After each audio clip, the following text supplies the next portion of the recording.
I am never buying presets again. All right, so maybe that's a bit dramatic and it's probably not true. I'm probably lying. But it's like, I'm so over presets. I'm just like, I need to stop. I must be stopped. Hi, everybody. For those of you who are new here, my name is Zach. I'm a photographer and videographer from Santa Barbara, California. And today we're talking about presets. So if you follow me on Instagram or on YouTube, you've heard me talk about presets before. I actually have a series where I review presets. And honestly, presets are great for a lot of reasons.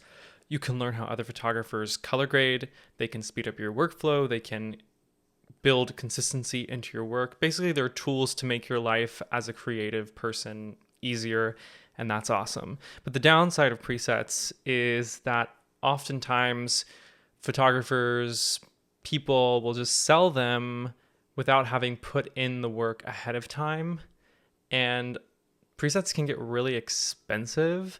And I have had the experience so many times of purchasing really expensive presets from photographers I admire and then never using them because the presets actually aren't that great. And I feel like that is sort of the default. That's the thing that I've experienced most often when purchasing presets, which is really unfortunate. I think it's also partially because we have this idea that we buy a preset from a photographer that we really like, and we think that the magic of their work is suddenly going to be transferred into ours. And that just really isn't the case. It's not just a button that we can press and instantly have photos that look like the person who we admire their photos. All that being said, I of course still buy presets and still use presets. And today I'm going to tell you about something that is not a preset, but sort of acts the same way. So for the past couple of months, I have been using the Archetype Process film emulation profiles for Lightroom. So these are Lightroom profiles, not presets. And there's a distinction there. So profiles are basically the way that the software interprets the colors of the image. So if we open up just a regular image right out of camera, typically we're looking at one of the Adobe profiles. So Adobe Color, for example. And then on top of that, we make color adjustments and basic adjustments to exposure and things like that in the Develop panel in Lightroom. Now, what profiles can do is change the way that Lightroom interprets the colors of your image, so it basically creates a foundation for how the colors will be read, and from there we can go into the Develop panel and edit the photos as we normally would. So what the Archetype Process film profiles are basically film emulation profiles. So they've created 3 different packs. They have a Kodak, a Fujifilm, and a monochrome pack. And in each of these packs, they have multiple different profiles that emulate a certain type of film. And they even go so far as to give you options for different scanners, for pushed and pulled film, for overexposed film, things like that. So you have lots and lots of options when you're looking into the Archetype Process film profiles. Now, the downside to these profiles is they cost about $200, which is disappointing. It's a lot. It's so much money for a digital product that we don't necessarily need. And this is going back to my problem with presets, is they're just way too expensive for what they are, I think. But in the case of the TAP, the Archetype Process, film profiles, I think they're really worth it because you get so many of them and the quality is at a really high level.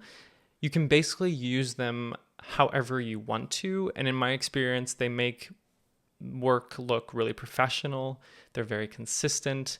They have a really classic, clean, timeless look that is often promised by presets and not delivered. But in this case, I think that the TAP profiles actually deliver. So in order to show you a bit about what I'm talking about, let's dive into Lightroom and take a look how these work in practice.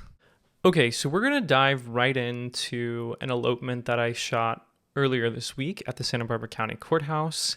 So I've already edited these images with the TAP profiles, and I'm just going to open up this one. We're going to start here. So this image is edited. I'm going to press D on my keyboard to open up the Develop panel, and we're just going to reset this. So this is the image straight out of camera, how it looks when you open up Lightroom. This is a raw file. I shot it with my R6. So if we look over here on the right under profile, we see Adobe Color. So this is the profile that is basically like automatic. When you bring in a raw file to Lightroom, we're looking at the Adobe profile. This one's Adobe Color. Now, available to you, if we go to Browse here, you can see Adobe Raw. So these are the built-in profiles in Lightroom from Adobe. So we have things like Adobe Color, Landscape, Neutral, Portrait, Standard, Vivid. We have even a monochrome variant. If you shoot with Fujifilm cameras, this is where the Fujifilm film simulations will appear in Lightroom. So you'll see things like Classic Chrome or Classic Negative or Velvia, things like that from the Fujifilm cameras will appear here in the profile browser. Now, in my case, you'll see that I have all of these film packs from the Archetype Process here. Now, this is what you get when you buy the packs. So for example, I purchased the Kodak Pro Pack.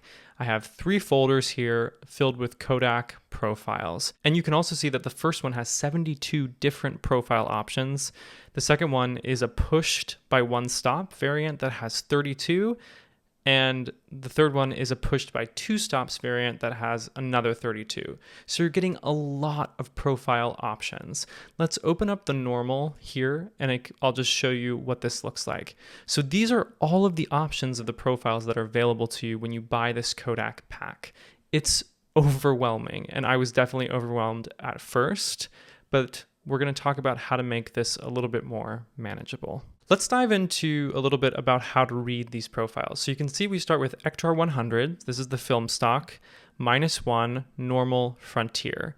So what's really great about the Archetype process is it comes with this awesome booklet that you can refer to see what all of these crazy names mean. So you can see here in this example, we have the film type at the front, Pro 400H, which is a Fujifilm film stock. Then we have the exposure, whether it's shot underexposed, box speed, overexposed, or overexposed by 2 stops. That's going to be listed there. Then we have the film processing, whether it's processed normally or pushed by 1 stop or pushed by 2 stops. Then we have the scanner type, Fujifilm Frontier or Noritsu. And then finally we have a variant which only applies to a few different profile options. So you won't always see that, but you will see it on a few. This is a booklet that comes with the profiles when you buy them, has lots of great info in here. So jumping back to Lightroom, let's go ahead and for this image, I want to find the Portra 400 because that's usually where I start. As you can see, we have a lot of options. We started with Ektar 100, we have Portra 160, we have even the NC and the vivid color options. We're going to find Portra 400. I'm just going to go with Portra 400 0 normal, and we're going to go with Frontier. I find that the Frontier versions are more green and the Noritsu versions are more magenta. For this one, we're going to go with the Frontier. That's usually where I start from. Now, you can see this looks pretty terrible, right? It's very contrasty, it's underexposed, it's very green, it looks really muddy. It's not great. So this profile has basically destroyed the image. What's happening? What's happening? So the cool thing about these profiles is now that I've applied this profile, this is the base, okay? And if you look up here at the top, we have Portra 400 0 normal frontier, and we have an amount slider. So this is how much this profile is impacting this particular image. And I think that this is really important. The default is 100%. We go all the way up to 200%, which makes it look even more terrible. And if we go all the way down to 0, it doesn't affect the image at all. So I've found that the sweet spot is around 50.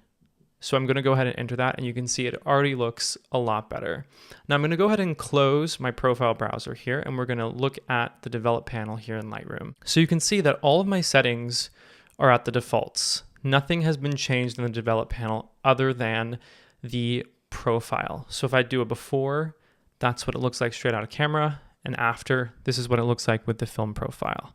So now I'm going to make my adjustments to really bring this image to life. The first thing that I'm going to do is raise the exposure because these profiles tend to darken the files quite a bit. That already looks so much better to me. I'm going to compensate by bringing down the highlights. Oops, I'm going to bring down the highlights. Bring down the whites. I'm going to bring down the blacks, bring in a little bit more contrast. I might bring up the shadows slightly and bring down the blacks a little bit more. Here's a before and here's an after. So you can see it's already shaping up quite nicely. I'm liking the colors. I find that this is a little bit too green for me, so we can compensate for that by adding a bit more magenta in the white balance. I also find that going into HSL and introducing a little bit more magenta into the skin tones this way can also really help. So I'm going to do that here just slightly. So there's a before and there's an after of the HSL. I think that helps a lot. I'm going to bring up the contrast a little bit more, and I'm going to bring up the exposure a little bit more. I'm going to bring down the blacks. Here's a before and here's an after. It's a little bit too bright, I think. I'm going to bring down the exposure. Here's a before, there's an after. And I'm actually really happy with this. I think this looks great. I think the last thing I will do is just introduce some grain. I actually have a grain preset for myself, which I'm just going to click here to apply some grain. I'll show you what my grain settings are. We're at 48 for the amount, 29 for the size, and 52 for the roughness. And this is just personal preference. If we zoom in here, you can see the grain. I love adding grain to my images because I just think that it helps sort of solidify the overall color. It sort of brings everything together, adds a nice texture. I just like the look. So great. This image is done. We're going to move on to the next one. If you've watched my videos before, you're probably thinking, wow, that was like a lot of work to pick the profile first of all, and then make all of the adjustments to make it look decent, and then finish the photo. Zach, you constantly say that presets should enhance our workflow and should speed up our workflow and should help us. What's going on? Well, the cool thing about these profiles is they can be applied to presets that you can use to edit your image. All right, so here's the next image. This is straight out of camera. So what I've done, if you look over on the left-hand side, you can see this is all of my presets, and I have a folder here for my tap presets. So I have one for Ektar 100, one for Portrait 400, Portrait 800, Portrait 800 Pushed, and Tri-X 400. So these are the ones that I use most often, and these are the presets that I've created with these profiles in mind. So for this particular image, we're going to go ahead and apply the Portrait 400 preset, and you can see again, it makes this image really quite dark. I'm going to go up to exposure in our basic panel and just bring up the exposure. And already that looks 100% better. Here's a before, here's an after, and we're going to call this good. So you can see with almost one click, we've created a sort of timeless, beautiful, subtle edit that looks interesting, unique, great color, really beautiful. Super happy with this. It just looks clean and professional, and it's so easy to build this profile into a preset that I can use on everything. So here's the next image. We're going to go ahead and apply Portrait 400 one more time. And again, we're going to bring up the overall exposure. So you can see in this one, we're losing some of the shadows here. It looks a little bit too washed out to me. So I'm going to go ahead and bring down the blacks just to introduce some more contrast. I might actually bump up the contrast slider, and I might bring down the shadows just a touch. And that actually looks pretty good to me. Here's a before and there's an after. And I'm pretty happy with that. So we are gonna move on. Here is another image straight out of camera. For this one, I'm gonna go ahead and apply Ektar 100 just to see what this looks like. So you can see again, just like with the Portrait 400, this looks a bit dark. So I'm gonna go ahead and bring up the overall exposure. Might bring down the highlights slightly. And this looks great to me. Here's a before, here's an after. So you can see the edit is really subtle. But again, it introduces really nice, beautiful color that I just love. For this image in particular, I would probably go through here and take out all these little paint marks with the spot removal tool. I'll probably remove the no smoking sign as well. And there we go. Really quickly, we have this image edited and ready to go. Okay, here's another example of an image. This one we're going to edit with the Tri-X 400. So this is from a different film pack from the Archetype Process. So again, you have to drop another $200 to get this one, which is just so disappointing. But I bought it. I did. It's true. I spent $400 on the two of these packs, which is just completely insane. But the thing is that I use them all the time. Like I've been using them for the past couple of months. They're my go-to for everything. Really love them once I've figured them out. So again, for me, it's worth it. If you're making professional work and you think that these will benefit you, it's worth the money. But I understand that the price is steep, so I'm not going to talk about it anymore, but just putting that out there. So for this one, we've applied the Tri-X 400 profile. If you've shot Tri-X before, you will know how amazing this film stock is. The first roll of Tri-X that I shot, I made some of the most amazing black and white portraits I've ever made. It's just a beautiful film stock, and I think that this is a really, really great emulation of that film. So in this case, again, it's too dark, too contrasty, so we're gonna fix that by bringing up the exposure. And then I might bring down the highlights and the whites. And I'm going to bring down the blacks. Here's a before. Here's an after. I might just straighten this out a touch. Maybe bring it in slightly. And that looks pretty good. So we're going to call that good. Here's another image. And we're going to do the same thing. I'm going to apply Tri-X 400. Again, too dark. So we're going to bring this up. That looks great. Now you can see I've added a lot of grain to this preset. I think the black and white images look really nice with like a lot of grittiness. So if you don't like that, you don't have to add the grain. It's really just a personal preference. In this one, again, I'm not liking the sort of airiness of the shadow area. So I'm going to bring down the blacks. And I might bring up the shadows again, but bring down the blacks just to introduce a little more contrast. There we go. That's before, that's an after. Looks pretty good to me. All right, and I think this is going to be the last one that we edit today. So for this one, I'm going to apply the Portrait 800 pushed, just to show you what this kind of looks like. I'm going to bring up the exposure quite a bit. So you can see this one's a little bit more funky. It adds some really interesting color. This image was sort of shot in a really dark place inside, and you can see there's a mix of natural light and artificial light, which is always challenging. So I might have to adjust the white balance slightly. That looks pretty good to me. Let's zoom in here. Here's a before, here's an after. I think that looks pretty great. This image was shot at 2500 ISO. So if anything, we could add a little bit of noise reduction. I'm still gonna keep the grain, which maybe is counterintuitive, but this is what it looks like before the edit. So you can see how good the R6 is in low light. Look at this ISO performance, beautiful. And here's an after. Here's what it looks like without any grain applied. And I might remove the noise reduction. And actually we could just go with this. I think it does need some color noise reduction though. Yeah, there we go. Here's a before, here's an after. That looks beautiful, really natural. I'm just gonna go with the grain from the ISO in the camera because I think it looks great. So that's this image. Here's a before, here's an after. All right, there you go. I hope that that was interesting. If you're curious about these film profiles, you should check out the website, the Archetype Process. I'll link it down below. I'm not affiliated with them at all. I'm only sharing this with you because I genuinely really like these profiles, and people have been asking me online recently what presets I would recommend. There's been an explosion of preset releases online in the past couple of weeks. So I think people are just trying to decide where to put their hard-earned cash.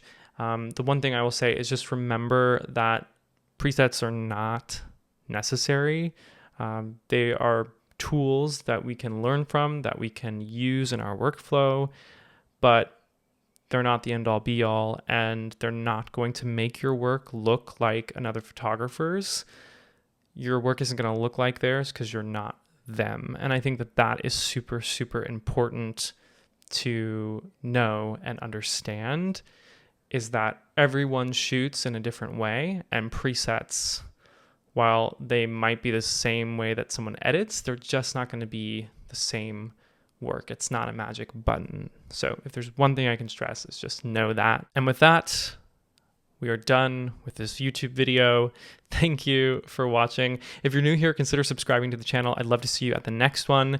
Thank you as always for watching. I'll see you soon. Bye. Love is free.